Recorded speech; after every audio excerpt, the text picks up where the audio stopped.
മൻ കാല ലാ ഇലാഹ ഇല്ലല്ലാഹ് ദഖൽ ജന്ന. ഒരാൾ ലാ ഇലാഹ ഇല്ലല്ലാഹ് പറഞ്ഞാൽ സ്വർഗത്ത് കടന്നു. ഒരു ലാ ഇലാഹ ഇല്ലല്ലാഹ് എന്ന് പറഞ്ഞ് തോന്നിയ ദിവസം നടന്ന് ചെയ്യണേനൊക്കെ ഇവിടെ അള്ളാഹത്തിൽ അങ്ങനെയൊക്കെ ചെയ്യും നിങ്ങൾക്ക് തന്നെ തോന്നുന്നുണ്ടോ? ഒരാൾ ലാ ഇലാഹ ഇല്ലല്ലാഹ് പറഞ്ഞാൽ സ്വർഗത്ത് കടക്കും.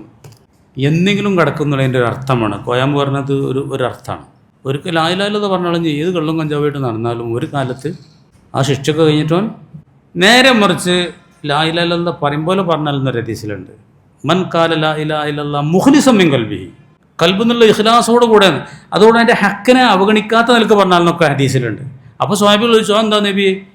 തഹജീസുഹു അൻ മഹാരിമില്ലായി, എല്ലാ ഹറാമു ചെയ്യലിനെ തൊട്ടും ഈ ലാ ഇലാഹ ഇല്ലല്ലാഹ്വിനെ തടുക്കും. അങ്ങനത്തെ ഒരു ലാ ഇലാഹ ഇല്ലല്ലാഹ് ഉണ്ട്.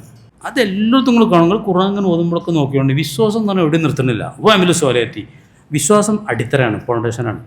അമിലു സ്വാലിഹത്തി അതിൻ്റെ ശാഖകളാണ്. രണ്ടും വേണ്ടേ. വെറും തറ മാത്രം ഇട്ടാൽ പറക്കാൻ പറ്റുമോ? തറ ഇല്ലാതെ പെരുണ്ടാക്കിയിട്ട് തരുന്നുണ്ടോ?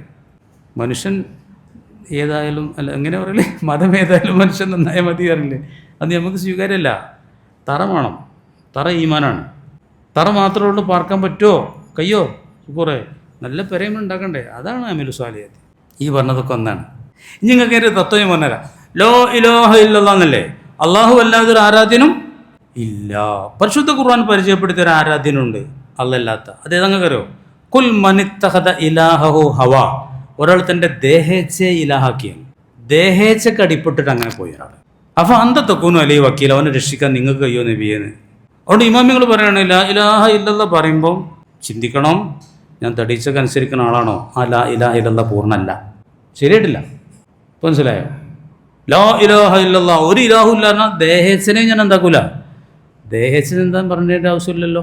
എന്നാണ് നമ്മൾ കുറേ പണിയില്ലേ, താടി സേവ് ചെയ്യൽ ഇവിടെ തുടങ്ങിയിട്ട് പാൻറ്റ് നെരിയാണിൻ്റെ താഴത്താത്തിൽ മ്യൂസിക് സംഗീതം കേൾക്കൽ, ഡാൻസ് നൃത്തം കാര്യങ്ങൾ സിനിമകളിൽ, ഇതൊക്കെ ദേഹേച്ഛകളാണ്. അങ്ങനത്തെ ഒരു ലാ ഇലാഹ ഇല്ലല്ലാഹ് ഉണ്ട്.